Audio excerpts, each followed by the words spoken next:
Okay, in this video, we're looking at the umbrella issues we have on MDX Embed for Hacktoberfest, which everyone's taking part in next week. And Paul has kindly put together this big umbrella issue for people that want to take part. So, Paul, how about you talk us through what's going on here, please? Yeah, sure. So this is a migration from an old Gatsby MDX Embed plugin that has now been kind of moved over to a new mono repo. And one of the things I never got around to doing in the old repo was actually writing a bunch of unit and integration tests. So I thought Hacktoberfest would be a great opportunity to kind of put this out there, and for everyone wanting to get involved with open source. This should be kind of a nice, easy way in if you're into testing. So MDX Embed is React, and for the unit tests, we're using testing library React, and for the integration tests, we're using Cypress. So as Scott mentioned, there's this umbrella issue, which has a bunch of links for how to contribute, what our code of conduct is. As a little bit of a thank you, we've got some MDX Embed stickers. If you're happy to share your address, we can post them out, but we understand if you don't. So if you want to get involved, have a read back from the umbrella issue first. Guy on the party Corgi Discord, and he said, "Can you hear me? Okay." Yeah. Sorry, I didn't mean to interrupt you there, mate. I heard back from that gentleman on the party Corgi Discord, and he said that there could be some MDX keychains in the works as well. Wow. So that'd be cool. Cool. Yep. Sorry, didn't mean to interrupt you there. It's all about the swag and the merch, right? Yeah. So yeah, if you can scroll down a little bit in this umbrella, if you, Scott, keep going, it kind of explains about what the types of tests are, the acceptance criteria for the types of tests, and then a little bit further down, there is this kind of assignment list. So this is just a way for me to kind of manage this initially. So if you are interested in getting involved, if you scroll down a little bit further, you'll kind of see what people have done, which is just to kind of add a comment at the bottom of the issue and just let me know if you're interested in taking on an integration test or a unit test, and I will put your name in that list. And then obviously when you create a PR, I can officially assign you and add the Hacktoberfest label, which I believe will help if you're taking part in Hacktoberfest, and it will kind of add to your contributions. That's kind of like should be most of the things that you need, but I guess the bit we want to cover today is like, you know, what happens once you clone the repo and you've installed the dependencies, because there's a couple of things that you need to do. They are covered in the contributing doc, but I guess, you know, if we just do it live, it might be a little bit easier. So I guess, Scott, I mean, if you ping over to VS Code, perhaps we can... I'm just going to correct this. Is that, I can't actually see your screen. Is that Buzzsprout one? Buzzsprout. Oh yeah. It's actually been taken care of because yeah, I can see you just changed that. Yeah. Okay, cool. So let's switch over to VS Code, and there we go. Nice dark theme going on. So what I didn't do actually is I just changed over to this is an old feature branch I was working on. So I'm going to need to check out the main branch. Let's just spell main, and I need to pull this because I've not pulled anything from here for a while. Well, okay, so yeah, I think the last time I pulled it, there wasn't any testing in here. So that's cool. And I guess I'm going to need to make this a bit bigger. So let's just bump. Is that going to be big enough? Maybe one more if you can. That's good for me. I'm only on a tiny screen. So since you haven't pulled for a while, it's probably worth just running a yarn just to make sure you've got all the dependencies installed, because there were a number of things I added. Should I just delete what I've got on here already and start again? Or yeah, you can do. If you want to go all out. So I'm going to rm rf node modules, yarn lock, and then just install it again.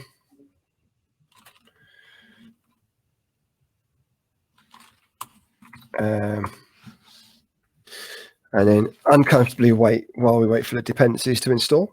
I guess I can talk you through a little bit of the repo structure. Yeah, let's do that. We'll cover this in a little bit more in a moment, but the kind of two main ones to be kind of concerned with. The first is the docs directory, which is kind of what you see when you hit mdxembed.com, which is like basically it's Storybook, and there's a bunch of MDX files in there which just document the props.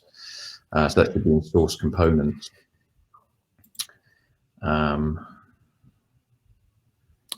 Is it? Okay, cool. It should be. Hang on, I can't really see your screen. Let me just check mine. Just make this a bit bigger here. Can you let's get rid of that banner? We don't need it anymore. Oh, sorry. Source pages components is where that is at.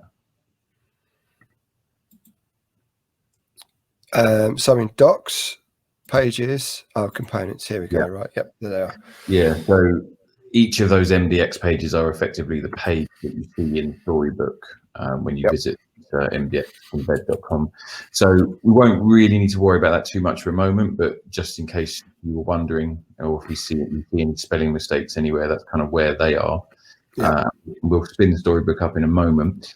The second directory to kind of look at is packages, which is out on the root near the bottom somewhere. There you go. Yeah. And so the core package, if you like, is MDX Embed. And in there, source components are actually all the source files and the test files. So for unit tests, if you twizzle down CodePen, I know that has one. Okay. Yeah, so you should see that, you know, there's the component, which is codepen.tsx. There's an index which just exports it, and then codepen.test. Now I have covered this in the contribution guide, but that little act function is a kind of testing library method which allows us to kind of fake a page scroll. So all of the components are wrapped in what we call the general observer, which means they don't load until the component scrolls into view. And this is to prevent lots of third-party scripts loading on your page before a user can actually see it. So when we come to write the test, we have to wrap the component in an act so that we can trigger this general observer, which will actually kick the component off. If you just hop into the CodePen component file, Scott, scroll down a little bit, you should see on that iframe there is a data test ID attribute. It's the first attribute. Yep. Okay, yeah. So data test ID is a testing library specific attribute, and each of the components will need to have that added to it. So depending on which component you're doing, it would be, you know, data test ID TikTok or whatever. And then in the test, if you just hop back to that, you should see that the assertion is there to say expect screen, get by test ID, and then CodePen to be defined. So it's kind of like the last line in that script, in that test, expect. There you go. Yeah, okay, yeah. So if that test passes, that's kind of good enough for us at the moment. We know that the general observer does actually render its children, and general observer is actually tested separately. The integration tests, which are slightly more in depth, but if you come up to the root, I think there's a Cypress folder. And in, oh, I can't see your screen that well. Where are they? They are in integration. Fixtures. Yep. Yeah, and so in there, the way we're using Cypress is to kind of spin up a kind of headless version of a browser, and that iframe URL is what we get from the docs, like the Storybook docs. It's already set up to be prefixed with localhost. So when you spin up the Cypress tests, it will actually start Storybook on your local host, and that should all be taken care of. And then the methods I've been using for this, and this is my first real attempt at doing integration tests, is to really just kind of like reach out to the DOM and try and find some provider specific IDs or classes. So in the case of CodePen, I'm just looking to see if the CodePen nav output and embed footer are actually there.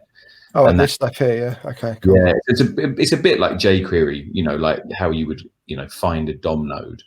And so this is good enough for us. We're not really too worried about, does the CodePen embed code actually work across all browsers? That is the responsibility of CodePen. All we really need to test for is like, does it load? And if it does load, can we find it in the DOM? And that's kind of all those integration tests need to do. And so I think between integration and unit tests, this will get us to a stable one release because everything will be covered. So that's kind of like where things are. If all of your dependencies have now installed, Scott. I would have hoped they had. Yeah, here they are. Right. Okay. So we have a couple of scripts available to us here. So we're going to spin up the docs. Well, the first thing we need to do, so if you can just twizzle down MDX Embed, the core package. Yep. And just collapse that source folder. And if you can jump back to your terminal, but keep VS Code visible, is that possible? Yeah. So if you just run a yarn build from here, hopefully this will work. This is for the dist folder, right? Yeah, you should see in that MDX Embed folder, a dist folder pop up. There it is. So there it is. So now you've got basically a kind of semi-temporary version of the compiled library, and this is kind of what all the other packages and all the docs and everything depend on. It's fine to kind of work on a hot reloading basis, but we are going to, I think there was a PR actually earlier for someone to kind of suggested fixing this with like a learner bootstrap thing, so we will maybe have to skip that. I have covered that in the contribution docs, but if we haven't fixed that by the time you're starting on this, just make sure you run a yarn build before you try and spin anything up, because it will tell you you're missing files. So I guess the next thing would be like, spin up yarn storybook, and let's have a look at actually what the doc site looks like. Okay, so just for anyone that's thinking about getting into it, so this is what I made when I did all of the migration stuff. Is there anything else? This is just for adding a component. This isn't the tests. So I'm guessing we're going to need to update this for the tests as well. Stuff at the bottom, I might have done. You might have to scroll down a bit. Oh, yeah. Testing, work in progress. Yeah. So it's cool. And there should be one for integration tests if you scroll down a bit as well. Yep, brilliant. Okay, excellent. Yeah. Right. So, God, that's so bright. What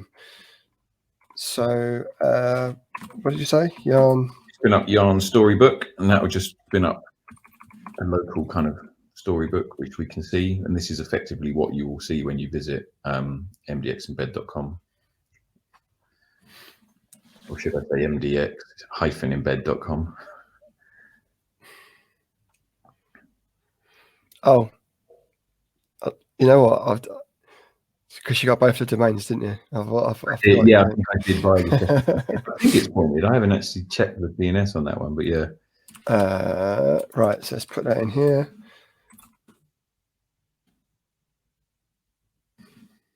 So there we go. So most of those files that you're looking at were what we looked at in the docs folder. In development mode, you'll see near the top of the window there, Scott, to the right of the logo. Here, or Canvas? Yeah, Canvas, if you go to docs. Oh, yeah. So this kind of shows all the props and the prop tables and the types. If you look at the .com, we only run it in docs mode, so you don't need to worry about switching between Canvas and docs, but it is sometimes quite helpful when you're developing to be in Canvas. Yeah, I did find that. Is it faster that way? I did find it confusing that you couldn't actually see any information when I put stuff in there, and then I sort of found that. Yeah, I mean, Canvas mode just runs like one instance of the component, whereas docs is all of them on a page, when it's not that hugely that helpful if you're trying to develop. So when you run it locally, you get both. When it's in production, you don't, you just get the docs. I guess another two scripts we could run actually while we're here, if you just pop back to your terminal, kill that process. And I think if you run yarn test,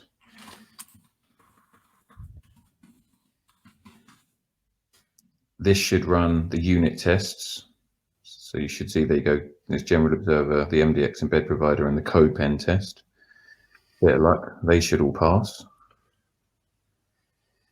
Okay. And then the other test script to check out is yarn CY : test. Cypress. This is the integration tests. So I'm not sure how this is going to work on my machine because I'm on Windows, and this is like a subsystem Linux. So I mean, yeah. So okay. Maybe it's not great that I did it on here. Well, I'll tell you what we could do. Yeah, it's because this is like it's a virtualized layer, isn't it? So what's this? Yeah, I should have looked into this before we started this. Yeah, I mean, that might be a bit of a pickle. I'll tell you what we could try. If you just pop back over to the root package.json. Yep. And find the CY test script. Should be at the one of the bottom ones. Yeah, so at the end there where it says yarn Cypress open, if you get rid of open and just do -- headless, and then just run that CY test script again, it should run in the headless mode.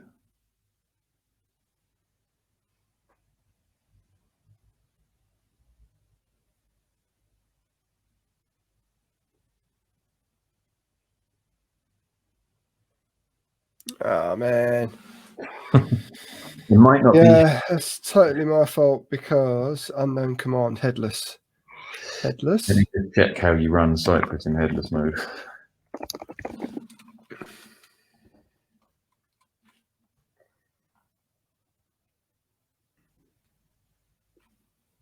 Did we have Cypress run?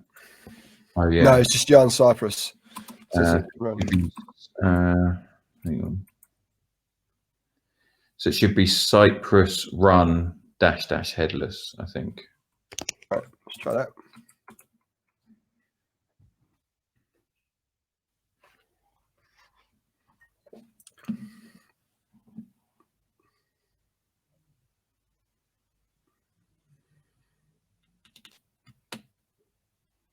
Nope. I'm pretty sure it's my platform.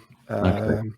One of those would work. Anyway, hopefully, if you're going to be in the integration tests, you'll know a bit more about this than we do. And please advise, because I've never set this up before. And yeah, that's kind of it, really. Like simple unit test, simple integration test. Let us know which issue you want to tackle. Create a PR, and we'll add the Hacktoberfest label, and it should count towards your contribution. And if you want to share your address, we can send you out an MDX Embed sticker. Me and Scott are on Twitter. There should be enough sort of links around the repo in various issues, letting you know how to contact one of us. And yeah, we're open to help you. Cool. Okay. So we're going to call it that for this, or do you want to run through? I think that would probably do for now. I mean, I think for anyone wanting to contribute with the tests, I'm hoping we're going to get people who are more skilled at writing unit and integration tests than we are. And so I'm kind of looking to learn from this too. So if you do have any suggestions, like put it in the PR and we can discuss it. Cool. Brilliant. Okay.